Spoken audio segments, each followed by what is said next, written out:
नमस्कार दोस्तों, क्या आप जानते हैं कि अजान में कहे जाने वाले अल्फाजों के क्या मतलब हैं? दरअसल हर रोज 5 बार पढ़ी जाने वाली अजान में कहा जाता है कि अल्लाह सबसे बड़ा है। मैं गवाही देता हूँ कि अल्लाह के सिवा कोई इबादत के लायक नहीं है। मैं गवाही देता हूँ कि हजरत मोहम्मद अल्लाह के रसूल हैं। आओ नमाज के लिए, लोगों आओ कामयाबी के लिए। नींद से बेहतर नमाज है। अल्लाह सबसे बड़ा है, कोई इबादत के लायक नहीं सिवाय अल्लाह के। दोस्तों, अब आप समझ सकते हैं कि इनके यूं इस तरह से ऊंची आवाज में चीख चीख कर अजान पढ़ने का क्या मतलब है और क्या संदेश इसमें दिया जाता है। क्यों मस्जिदों से लाउडस्पीकर उतारने की इतनी परेशानी इनको हो रही है। महाराष्ट्र से शुरू हुआ लाउडस्पीकर विवाद अब धीरे धीरे पूरे देश में फैल चुका है। पहले यूपी और अब बिहार तक। यूपी में पिछले दिनों सीएम योगी आदित्यनाथ ने इसको लेकर के सीधे ऑर्डर किया और उसके बाद जहां जहां बिना इजाजत के लाउडस्पीकर लगाए गए थे हटाने का सिलसिला शुरू हुआ। अब तक 45,000 से ज्यादा ऐसे लाउडस्पीकर हटाए जा चुके हैं और तकरीबन 60,000 लाउडस्पीकर की आवाज कम कराई जा चुकी है।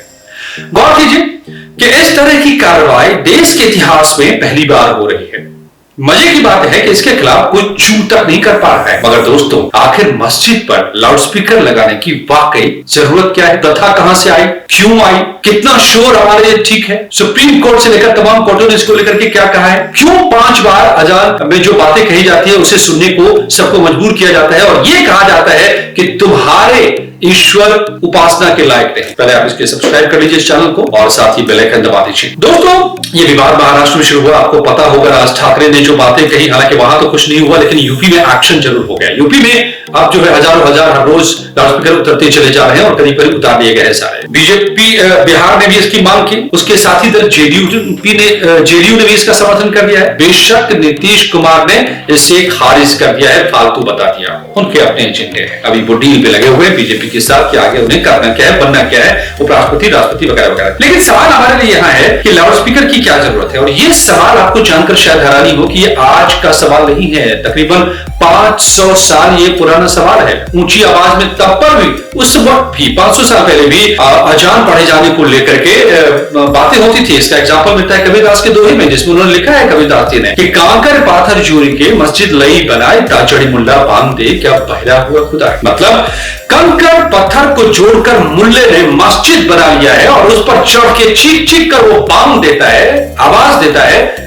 कबीरदास जी पूछते हैं कि क्या ऐसा करने की जरूरत क्यों है? क्या तुम्हारा खुदा बहरा हो गया? दोस्तों, उन्हीं कबीरदास के ये शब्द हैं जो खुद मुसलमान थे, जुलाहा थे। 500 साल पहले उनका किया गया ये तंज देखिए कि आज भी कितना रिलेवेंट है। इस दोहे से पता चलता है कि तब भी ये अजान देते हुए दूसरों को परेशान कर रहे थे, भड़का रहे थे। ताज्जुब है कि यही आज भी चल रहा है। तो क्या सच में मुसलमानों को बार बार चीख चीख कर अल्लाह को बुलाना पड़ता है तभी वो सुनते हैं? जबकि तमाम धर्मों में तो कहा गया है कि जहां भी आंखें बंद करो ईश्वर वहीं आ जाता है। और यही इनके लिए मुश्किल मुसीबत है। इसलिए ये कहते हैं कि नहीं, जो मूर्ति की पूजा करता है, जो दूसरे धर्म के लोग हैं, वो नफरत के लायक। और शायद यही वजह है कि कुछ लोगों को यहां तक मंजूर नहीं कि हिंदू शोभा यात्रा निकालकर इनके मोहल्लों से गुजर जाए, क्योंकि दूसरे तो उपासना के लायक नहीं। उसके लिए नफरत की बात कही जाती है, नफरत का पाठ बाकायदा पढ़ाया जाता है, शोभा भंग करने की कोशिश की जाती है इन यात्राओं में। अल्लाह के सिवा कोई इबादत के लायक नहीं, ये पाठ पढ़ाया जाता है और बाकायदा नफरत के चैप्टर्स हैं। अहमद रजा,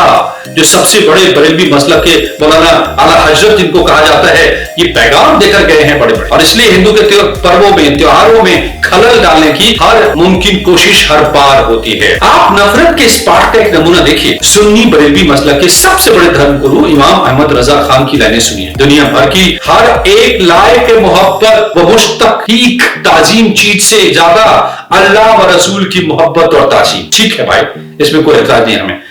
अल्लाह और रसूल की ही रजा के लिए अल्लाह और रसूल के दोस्तों से दोस्ती और मोहब्बत, चलो ठीक है। मगर अब देखिए, अल्लाह और रसूल की ही खुशी के लिए अल्लाह और रसूल के दुश्मनों से नफरत और अदावत। दुश्मन कौन? काफिर, जो मूर्ति की पूजा करे। अल्लाह हजरत अपनी सारी उम्र सारी दुनिया को यही दर्श देते रहे, बताते रहे कि मुसलमान के दिल में इन तीनों बातों के अलावा अगर इन तीनों बातों में से एक भी कामिल नहीं तो उसका ईमान कामिल नहीं है। दोस्तों, ये बाकायदा वेबसाइट पर भी है, शान आला हजरत, आप निकाल लीजिए, वेबसाइट पर मिल जाएगा। मैं डिस्क्रिप्शन बॉक्स में भी लिंक दे दूंगा। तो ये दुश्मन कौन है, इसको जरा गौर से समझिए। और इसका भी पाठ बाकायदा पढ़ाया गया है। नफरत करने वालों, हिंदुओं से नफरत करना बताया गया है।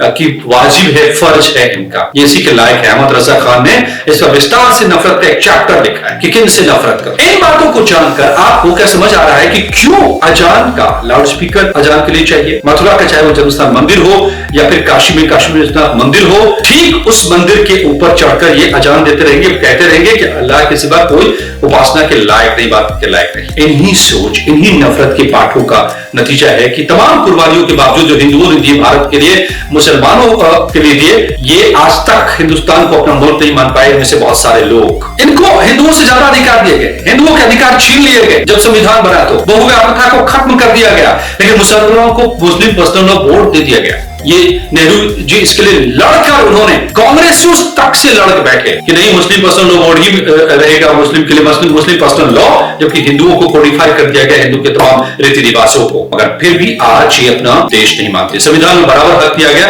अपना देश नहीं मानते। क्यों? क्योंकि दारुल हर्ब है। दारुल हर्ब क्या होता है? जहां पर मुसलमान तो हो लेकिन मुसलमानों का रूल नहीं हो, और ये उसी रूल को कायम करने में लगे हुए। दोस्तों, इन बातों को समझना होगा, तभी आप समझ पाएंगे कि क्यों शोभा यात्रा पर पथराव, क्यों लाउड स्पीकर पर अजान, और क्यों पत्थरबाजी, शहर शहर को कश्मीर बनाने की कोशिश। आप क्या सोचते हैं? अपनी राय कमेंट बॉक्स में जरूर लिखें। चैनल को लाइक करें, सब्सक्राइब करें। धन्यवाद दोस्तों, मिलते हैं अगले वीडियो में। नमस्कार।